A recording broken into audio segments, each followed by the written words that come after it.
Breaking news చూస్తున్న పల్నాడు జిల్లా గురజాల నియోజకవర్గంలో సర్వేలంటూ వస్తున్న ఫోన్ కలకలం రేపుతోంది.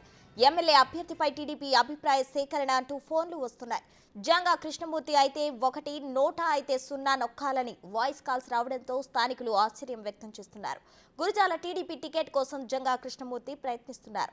గురజాల టీడీపీ అభ్యర్థి ఎరపతినేని అని నిన్న మొన్నటి వరకు టీడీపీలో చర్చ సాగింది. అయితే మొదటి విడత టీడీపీ జాబితాలో ఎరపతినేని పేరు కనిపించలేదు. తాజా సర్వేలతో గురజాల టీడీపీ అభ్యర్థిపై ఉత్కంఠ నెలకొంది.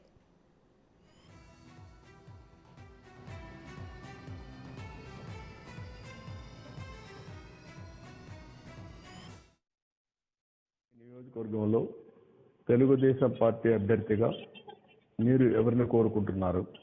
జంగా కృష్ణమూర్తి అయితే 1 నొక్కండి, నోటా అయితే 2 నొక్కండి.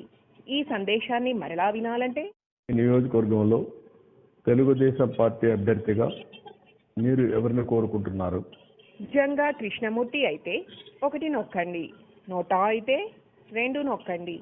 ఈ సందేశాన్ని మరలా వినాలంటే నియోజకవర్గంలో తెలుగుదేశం పార్టీ అభ్యర్థిగా మీరు ఎవరిని కోరుకుంటున్నారు?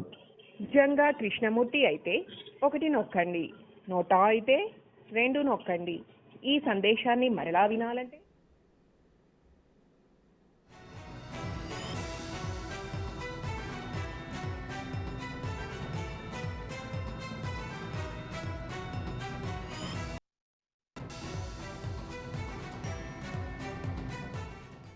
పల్నాడు జిల్లా గురజాల నియోజకవర్గంలో సర్వేలంటూ వస్తున్న ఫోన్ కలకలం రేపుతోంది.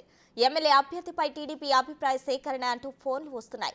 జంగా కృష్ణమూర్తి అయితే 1, నోటా అయితే 0 నొక్కాలని వాయిస్ కాల్స్ రావడంతో స్థానికులు ఆశ్చర్యం వ్యక్తం చేస్తున్నారు. గురజాల టీడీపీ టికెట్ కోసం జంగా కృష్ణమూర్తి ప్రయత్నిస్తున్నారు. గురజాల టీడీపీ అభ్యర్థి ఎరపతినేని అని నిన్న మొన్నటి వరకు టీడీపీలో చర్చ సాగింది.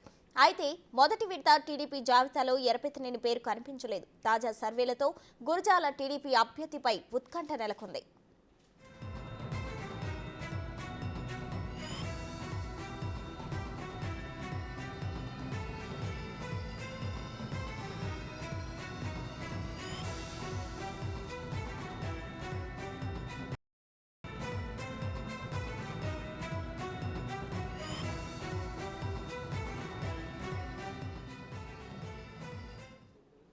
దీనికి సంబంధించి పూర్తి అప్డేట్స్ మా ప్రతినిధి సాయి శంకర్ అందించడానికి సిద్ధంగా ఉన్నారు. చెప్పండి సాయి శంకర్.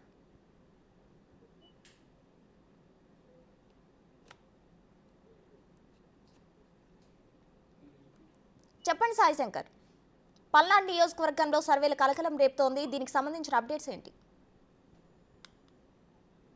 ప్రధానంగా కూడా ఉమ్మడి గుంటూరు జిల్లా పల్నాడు జిల్లాకు సంబంధించినటువంటి ఎలక్షన్లో మొదటి విడత టీడీపీకి సంబంధించి కొంతమంది సీనియర్లకి లిస్టులో ప్లేస్ లేనటువంటి పరిస్థితి ఉంది. అయితే ఈ నేపథ్యంలో గురజాల నియోజకవర్గానికి సంబంధించినటువంటి అంశంలో పెద్ద ఎత్తున చర్చ జరగడం జరిగింది. ఎందుకంటే ఎరపతినేని టీడీపీకి సంబంధించి అక్కడ ఎన్నో రోజులుగా ఇన్ఛార్జిగా పనిచేస్తున్నటువంటి నేపథ్యంలో ఆయన పేరుని మొదటి విడతలో ప్రస్తావన లేనటువంటి నేపథ్యంలో ప్రస్తుతం ఆయనకి సీటు నిరాకరించి చర్చ జరిగింది. అయితే ఆయనకి ఎందుకు మొదటి విడతలో ప్రాధాన్యత ఇవ్వలేదనే దానికి సంబంధించి దానిపైన జంగా కృష్ణమూర్తి టీడీపీలో జాయిన్ అవుతున్నటువంటి నేపథ్యంలో ఆయనకి గురజాల నుంచి కూడా అవకాశం ఇచ్చేటటువంటి అవకాశం ఉన్నట్లు కూడా కొంత పార్టీ వర్గాల్లో చర్చ జరుగుతుంది. అయితే ప్రస్తుతం అవి సర్వేలు కొంత పల్నాడు జిల్లాలో కలకలం సృష్టిస్తున్నాయనే విధంగా చెప్పుకోవచ్చు. ఫోన్ కాల్ ద్వారా వచ్చినటువంటి ఈ సర్వే అక్కడ ఉన్నటువంటి గురజాల నియోజకవర్గానికి సంబంధించి టీడీపీ అభ్యర్థిగా ఎవరిని అనుకుంటున్నారనే దానికి సంబంధించి ఎరపతినేని పేరు,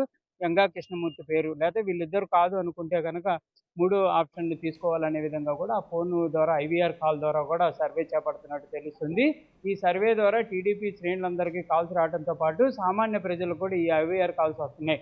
ఎరపతినేని కాకపోతే కనుక జంగా కృష్ణమూర్తి, లేకపోతే ఇద్దరు వద్దు అనే విధంగా కూడా అందులో ఆప్షన్స్ ఉన్నట్లు కూడా మరి ఈ సర్వేల్లో ఎవరిని అక్కడ ఉన్నటువంటి కార్యకర్తలు కానీ లేకపోతే సామాన్య ప్రజలు కుంటారనేది కూడా చూడాల్సినటువంటి పరిస్థితి ఉంది. ప్రస్తుతం అయితే ఎరపతినేని మాత్రం కన్ఫామ్గా తనకే గురజాల నియోజకవర్గం సీటు వస్తుందనే విధంగా కూడా స్ట్రాంగ్గా చెప్తున్నటువంటి పరిస్థితి నేపథ్యంలో జంగా కృష్ణమూర్తి మాత్రం దీనికి సంబంధించి అక్కడ కూడా స్పందిస్తున్నటువంటి పరిస్థితి లేదు. కాకపోతే ప్రజెంట్ ఆయన ఇంకా టీడీపీలో జాయిన్ అయినటువంటి పరిస్థితి లేదు కాబట్టి ప్రస్తుతం దీనిపైన అయితే ఆయన మాట్లాడుతున్నటువంటి పరిస్థితి లేదు. మరి చూడాలి వీళ్ళిద్దరిలో ఎవరికి ఈ సర్వేల ద్వారా వస్తుంది అనేది కూడా చూడాలి. సర్వేల ఆధారంగానే తీసుకునేటటువంటి పరిస్థితులు ఉంటాయా, లేకపోతే అనేక అంశాలను కూడా టీడీపీ పరిగణనలోకి తీసుకునేటటువంటి అవకాశం ఉంటుందా అనేది చూడాల్సినటువంటి పరిస్థితులు ఉన్నాయి. ఏదైనప్పటికీ మాత్రం పల్నాడు జిల్లాలో ప్రస్తుతం ఈ ఐవీఆర్ కాల్స్కి సంబంధించినటువంటి కలకలం అనేది మాత్రం ఇటు కార్యకర్తల్లో కానీ ప్రజల్లో మాత్రం పెద్ద ఎత్తున చర్చ జరుగుతుంది. మొన్నటి వరకు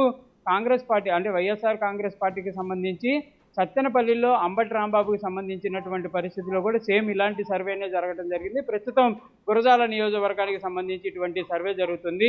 ఇంకోటి నర్సరాపేటకు సంబంధించినటువంటి అంశంలో కూడా ఇప్పటి వరకు అభ్యర్థి ప్రకటన లేదు కాబట్టి మరి రానున్న రోజుల్లో అక్కడ కూడా ఇటువంటి సర్వే నిర్వహించేటటువంటి అవకాశాలు ఉంటాయి అనేది దానికి సంబంధించి కూడా టీడీపీ వర్గాల్లో అదేవిధంగా పల్నాడు ప్రజల్లో కూడా చర్చ జరుగుతున్నటువంటి పరిస్థితి ఉంది. Right Sai Shankar, thank you.